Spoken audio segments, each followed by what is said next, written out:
C'est probablement l'un des plus gros transferts de ce mercato d'été. Julián Álvarez qui va rejoindre l'Atlético Madrid. Il reste des détails à régler pour que le joueur de Manchester City signe pour 5 ans et 95 millions d'euros. C'est David Ornstein de The Athletic qui l'a annoncé ce matin, incluant les bonus. Le joueur de 24 ans est en train de terminer et de finaliser son accord total. Les amis, bienvenue sur le vestiaire. Je suis Christophe, Thomas est toujours en vacances et on va étudier aujourd'hui ce transfert de Julián Álvarez. Un gros coup pour l'Atlético Madrid, un vrai gros coup pour la Liga. Et probablement pour moi l'un des plus gros transferts de cet été, avec Kylian Mbappé, avec la probable arrivée de Dani Olmo du côté du Barça. Pour moi, les trois cadors du marché de la Liga se renforcent et ça fait plaisir. Voilà, dites-moi ce que vous en pensez tout de suite en commentaire. On va analyser ça, on va revenir sur l'information, la data room, les interrogations. Comment Julián Álvarez va-t-il supporter ce transfert, lui qui va devenir la star de l'Atlético Madrid, et puis on va répondre à cette question à la fin de la vidéo. Est-ce que l'Atlético Madrid est un candidat non seulement à la Liga, mais par rapport au mercato réalisé, à la Ligue des Champions aussi? Alors, on a Fabrizio Romano qui a confirmé l'information tout à l'heure, 75 millions d'euros de fixe. Le dossier est en train d'être réglé sur les termes personnels, et Chelsea est en train de signer Samu Omorodion, qui était prêté, si je ne me trompe pas, du côté d'Alaves par l'Atlético Madrid, qui l'a recruté l'année dernière. Le joueur qui est actuellement avec l'équipe d'Espagne, Olympique, qui va disputer la finale contre l'équipe de France ce vendredi, pourrait devenir le nouveau numéro 9 de Chelsea. Alors le nouveau numéro 9, parce qu'il y en a tellement du côté de Chelsea, pour 35 millions de pounds, 40 millions d'euros. D'ailleurs, n'hésitez pas à me dire en commentaire si vous voulez qu'on étudie le mercato de Chelsea demain ou après-demain. En fonction de cette signature, c'est quelque chose sur lequel on pourrait aller. Et on a Conor Gallagher de Chelsea qui est en train de faire le chemin inverse de Samu Omorodion, et lui qui va quitter Chelsea pour l'Atlético Madrid. Gros transfert, gros coup de la part de cette équipe de l'Atlético. Et donc on disait tout à l'heure, il y a 25 minutes, les négociations continuent entre l'Atlético et l'agent de Julián Álvarez pour faire un contrat de 5 ans. C'est un gros deal si on rentre dans le détail de l'article de The Athletic. On revient justement sur le parcours de Julián Álvarez qui a 24 ans, qui a joué donc 2 saisons et demie du côté de Manchester. Il est arrivé de Manchester City, il est arrivé pour la somme de 17 millions d'euros. Ça veut dire que Manchester City vend très bien. Très bien vendu ce transfert, et il le vient avec Conor Gallagher qui va être confirmé. Il y a Robin Lenormand qui arrive, il y a Alexander Sørloth qui arrive en provenance de Villarreal pour être le numéro 9. Juste 2 secondes, on se pose et on imagine Antoine Griezmann, Julián Álvarez pour accompagner Alexander Sørloth. Franchement, là comme ça, moi ça m'excite un petit peu. Offensivement, j'ai l'impression qu'on va trouver chez Diego Simeone une vraie volonté d'aller embêter, si ce n'est plus, le Barça et le Real Madrid. On a un joueur, on va revenir sur ses stats juste après. En tout cas, c'est un joueur polyvalent, ça aussi, on va y revenir. Et on a encore une fois cette équipe de Manchester City qui se délaisse d'un grand joueur, parce que c'est un champion du monde. Il a participé au fantastique triplé la saison 2022-2023. Mais on n'a pas l'impression que cette équipe de Manchester City, elle s'appauvrit, puisqu'il va rester Phil Foden, Kevin De Bruyne, Bernardo Silva. Il y a Savinho qui est arrivé. On a un Pep Guardiola qui s'en sort plutôt bien. Et je maintiens que cette équipe de Manchester City arrive très bien à vendre. Et puis, du côté de l'Atlético, parce que cette vidéo s'adresse particulièrement aux supporters de la Liga, mais surtout de l'Atlético, on retrouve un véritable attaquant majeur. Regardez, toutes ces 15-20 dernières années, David Villa, Radamel Falcao, Mandzukic, Forlan, Sergio Agüero, Fernando Torres, Antoine Griezmann, Diego Costa, João Félix et Luis Suarez. Waouh! Tu rajoutes Sørloth, même si c'est un nom moins clinquant. Moi, j'ai pu le voir jouer justement quand l'Olympique de Marseille a rencontré Villarreal. Et on avait un joueur qui était vraiment dominant et qui est important, qui peut servir de point de fixation.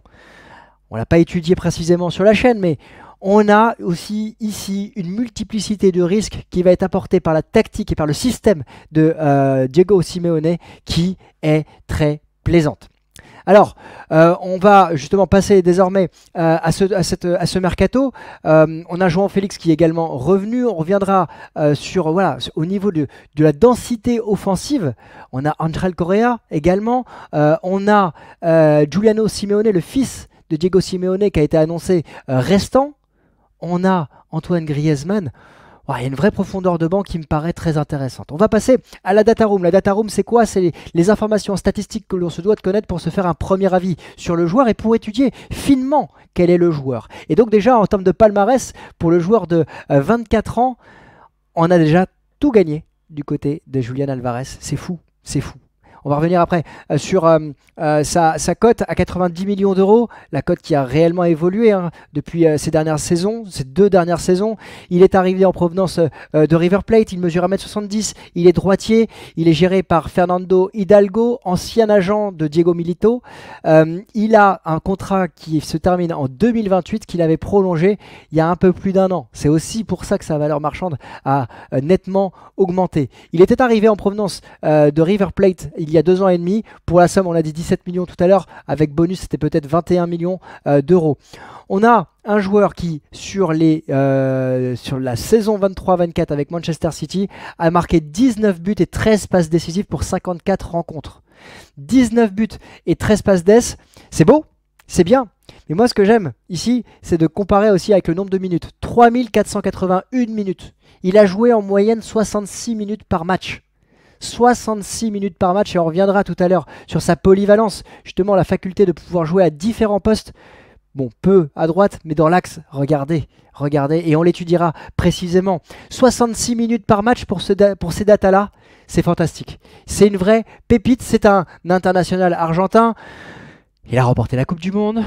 Ça me reste un petit peu encore en travers de la gorge, mais c'est surtout un homme qui a tout gagné avec cette équipe d'Argentine. Il a gagné la finalissima contre l'Italie, il a gagné le mondial, on l'a dit, en disputant la finale, il a remporté la Copa América en étant titulaire quasiment indiscutable de bout en bout. C'était seulement contre l'Équateur qu'il n'a pas pu disputer toute la rencontre. Un vrai buteur, un vrai joueur polyvalent, un vrai joueur grinta et un vrai joueur qui ne se blesse pas. J'arrête pas de le dire sur les joueurs qui signent du côté de l'Olympique de Marseille, c'est une valeur fondamentale, surtout dans le football d'aujourd'hui, surtout dans un football où on va avoir une 50aine, 60aine de matchs dans la saison. Là, on a un joueur qui a seulement loupé un match avec River Plate pour cause de maladie, c'était en mars 2022. Ça vous dit le bonhomme quand même. Alors si on regarde ces statistiques, je vous ai partagé, alors il y a celle-ci qu'on peut regarder, mais si on regarde sur la saison dernière, voilà, je vais vous partager les stats de la saison dernière. Il a joué 22 matchs en tant qu'avant-centre, 18 matchs en tant que deuxième attaquant suppléant et qui tourne autour de l'attaquant, position qu'on pourrait peut-être retrouver du côté de l'Atlético. Intéressant. 10 matchs en tant que milieu offensif, il a dépanné pendant que Kevin De Bruyne n'était pas là pour organiser le jeu. Ça aussi, c'est un élément important et cette polyvalence, elle va servir. Elle va servir bien évidemment Diego Simeone. Et là, quand on regarde ses statistiques, dans l'ensemble de sa carrière en première division, dans les matchs qu'il a disputés en première division, donc on sort la Ligue des Champions, on regarde seulement River Plate et Manchester City en première division, 64 matchs en tant qu'avant-centre, 38 buts, 22 matchs en tant qu'ailier droit, 5 buts, et après deuxième attaquant, milieu offensif, c'est 31 matchs pour 8 buts et 8 passes d'ess. C'est une pépite. Et quand tu regardes justement comment il jouait en tant que numéro 9, c'est un joueur, on va le voir, qui a la volonté d'aller chasser.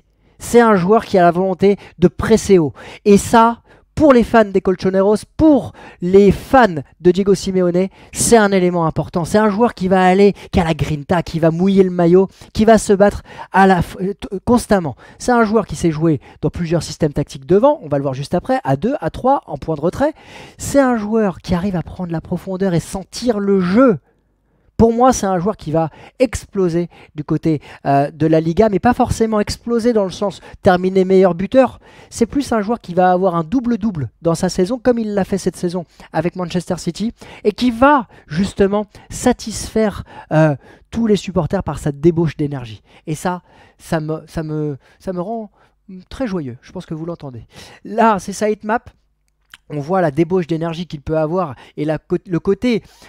non conventionnel, il va pas se fixer sur une zone du terrain, et ça j'aime parce que s'il a le coffre pour pouvoir le faire, eh ben, physiquement, il est bon. Donc, ça veut dire qu'il va apporter de la difficulté pour les défenseurs adverses de savoir ce qui va se passer.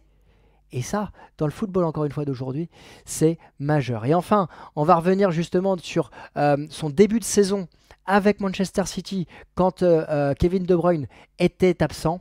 Là, important de préciser, voilà, on est sur les zones où il a touché le plus le ballon. On le voit qu'il n'est pas forcément dans la zone de surface de réparation. Il y a une comparaison entre parenthèses par rapport au nombre de ballons touchés versus la saison dernière. Donc, il se déportait davantage sur le côté gauche. Mais regardez, la densité de ce jeu où il redescendait clairement au milieu de terrain.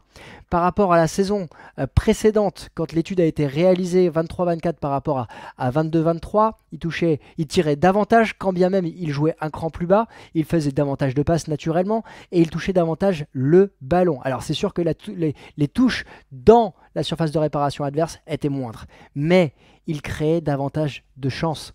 C'est pour ça qu'à mes yeux, on a non seulement un numéro 9 qui arrive du côté de l'Atlético Madrid, mais on a surtout un joueur hybride qui peut suppléer et même peut-être à terme remplacer Antoine Griezmann pour la suite de sa carrière et pour la suite, puisqu'on sait qu'Antoine Griezmann partira probablement d'ici une ou deux saisons du côté peut-être de la MLS. Mais c'est un vrai joueur excellent aujourd'hui, mais aussi pour le futur.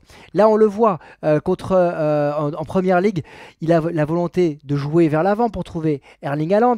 Là, on le retrouve plus proche d'Erling Haaland, accompagnant son attaque dans une position qu'on pourrait retrouver du côté de l'Atlético. Ici, on a Alvarez, là, on a Antoine Griezmann, et ici, on a Sorloth. Sorloth très à l'aise avec son corps, malgré sa grande taille, pour aller prendre la profondeur.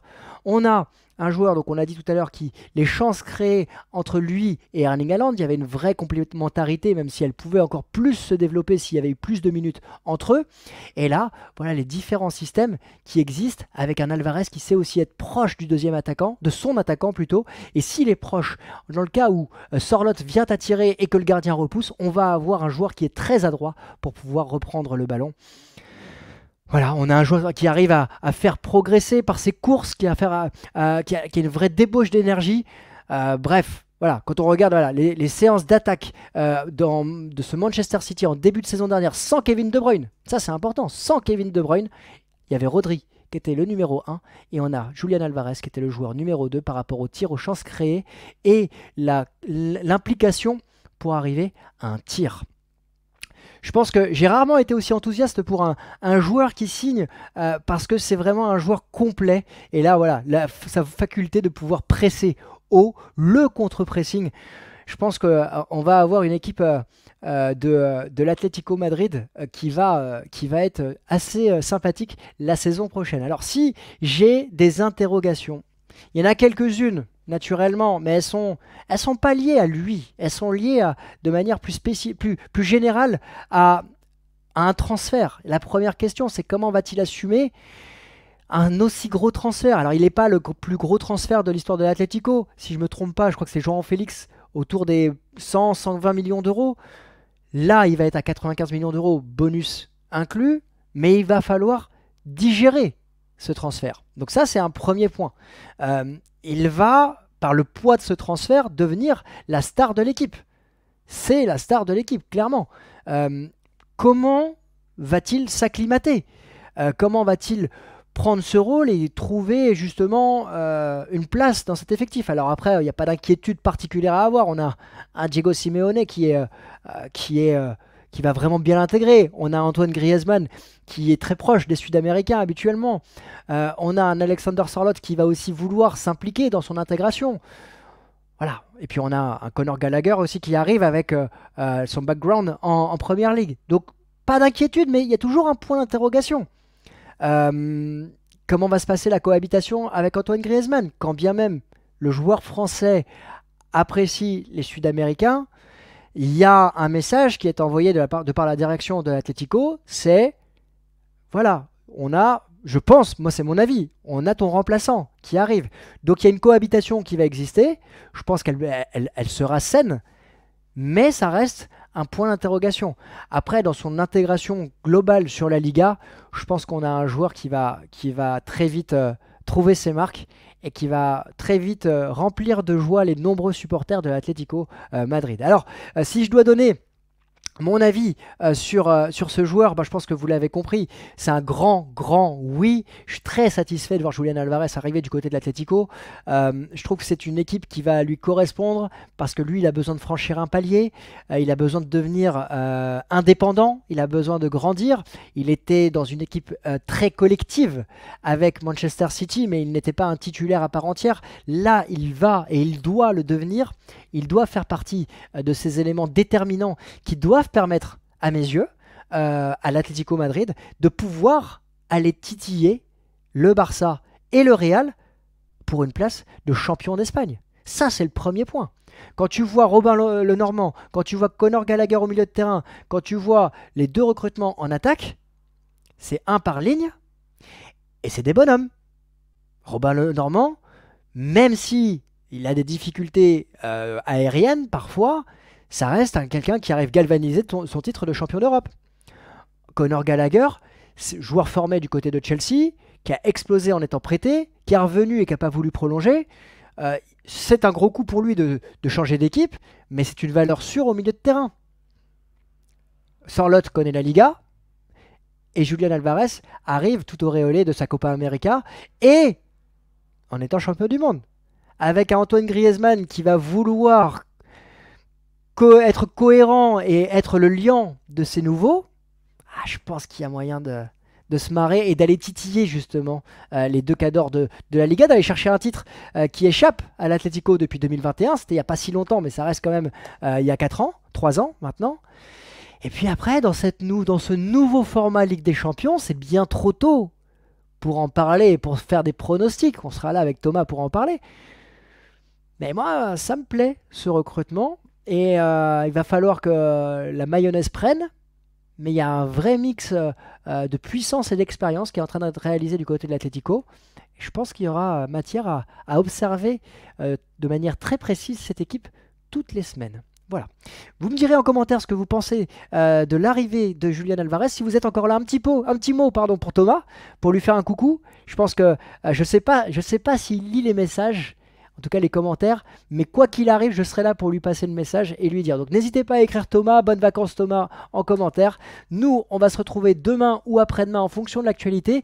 Et si vous voulez une vidéo sur le mercato de Chelsea, Samu Omorodion qui va quitter l'Atlético et qui est une variable d'ajustement pour ce transfert notamment de Julián Álvarez, dites-moi ça en commentaire. On se retrouve très vite. Je vous souhaite à tous une excellente après-midi et n'hésitez pas à vous abonner. Salut les amis, ciao!